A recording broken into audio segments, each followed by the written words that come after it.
Hello, everyone, and welcome to week 3. In reference to this week's discussion, if violent media influences violent actions within a viewing audience, I will be taking an agreeing stance.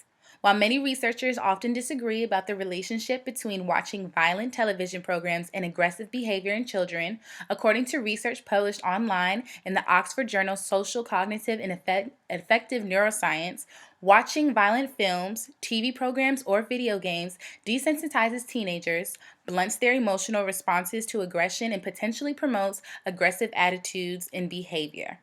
Dr. Gaffman, senior investigator at the National Institute of Neurological Disorder and Stroke, National Institutes of Health, Bethesda, and his colleagues recruited 22 boys between the ages of 14 to 17 to participate in a case study. The study required each of the boys to watch short, 4-second clips of violent scenes from 60 videos arranged randomly in 3 slots of 20 clips. According to the case study, the degree of violence and aggression in each scene was low, mild, or moderate, and there were no extreme scenes. Each boy was then asked to rate the aggression of each scene by pressing one of 2 response buttons at the end of each clip to say whether they thought it was more or less aggressive than the previous video.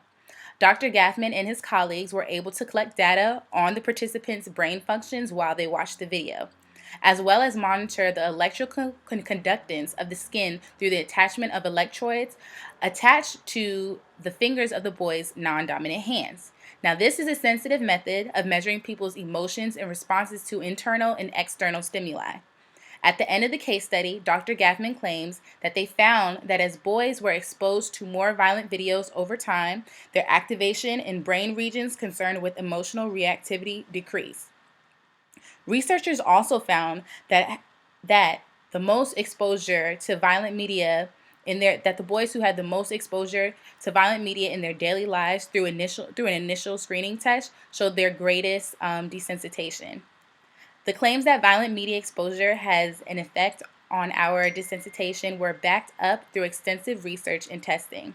According to a related article written by Linda Ray, the Parents Television Council has found children watch TV more than they participate in any other activity except sleeping.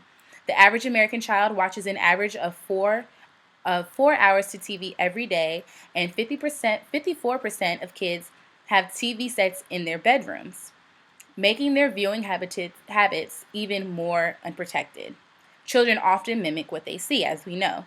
Now, repeated exposure to television violence actually creates a need for increased stimulation over time.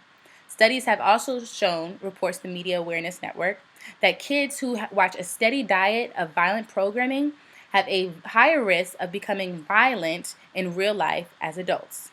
Now, thank you, and I look forward to hearing everyone else's discussions.